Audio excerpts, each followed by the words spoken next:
One time I went to pray. I was in Centurion. While I was praying, Prophet TB Joshua appeared in the room where I was. And it was not a dream. I was kneeling down and I'm praying. And it's like a trance or something. I don't know how to explain it, but the man of God appeared in the room. And he tapped me on the shoulder. He said to me, ever since I was promoted to glory, have you ever gone to see my wife, the woman of God? Then immediately I was like, So while you were speaking to me, I recalled in my heart that it is cultural for us as black people that maybe when someone passes on to glory, we go and comfort the spouse until an appointed time. So immediately I took a flight. I went to synagogue. When I arrived in synagogue, for the first time in my life, something happened. A conspiracy just rose up against me while I was there. Stories were created. The people there around it, they called me for a meeting. They accused me of this and this and this and this and that. I remember that day I was so offended. I've never been offended like that. Because you see, when you go to a place like that, I'm expecting, to be in the presence of God, to be at peace. Plus, I did not go there by my own will. It is because of the encounter I had. Then I traveled. I usually travel there. But this time I went because there was an encounter. Now, they called a meeting. These guys, they embarrassed me. In my heart, I said, you know what? I just want my passport. I just want my document. In my heart, I want to live here. And I vowed I'll never come back here again because of what has happened. But one man who is a coordinator there told me and said, hey, my brother, you must understand that when you are here to have an encounter with Jesus. So it's not everyone around here who is going to be in the same attitude of prayer and the same spirit with you.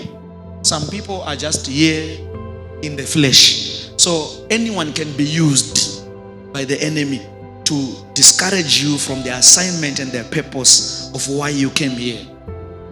That's what he told me. When he told me that, I calmed down. I said, no, what he's saying is the truth. Then I continued with my prayers. I continued everything until I returned. When I returned back, it was maybe after 2 weeks or so. I was in Pretoria. Then I received a call. When I received a call, I said, this number, I did not save it. Because usually when I receive a call that I didn't, the number that I haven't saved in my phone, I usually don't like checking those calls. Because I believe that sometimes you need to text me first before you call me. I'm a spiritual man. Maybe I'm in the prayer mountain. You can't just call me anytime. So the call came in, then I ignored it. I put my phone back in the pocket. Then the call came again. Then I said, let me pick the call. Then I picked the call. When I picked the call, over the line was a woman. The woman said, is this Prophet FJ Moses? I said, yes, it's me. Then I thought it's one of those people who are calling for prayers. I said, yes, it's me. Then she said, I'm calling you from the synagogue church. Please hold on. Pastor Evelyn wants to talk to you. Then I said, wow. Then she spoke with me. She said, good morning. I'm aware of what happened that time and everything. Don't worry. Don't take it to heart. We are together. She said many things that comforted me. But while she was speaking like that, I was learning something. Then she said to me, I hope to see you again very soon. Then the call dropped. What happened after the call? I recalled that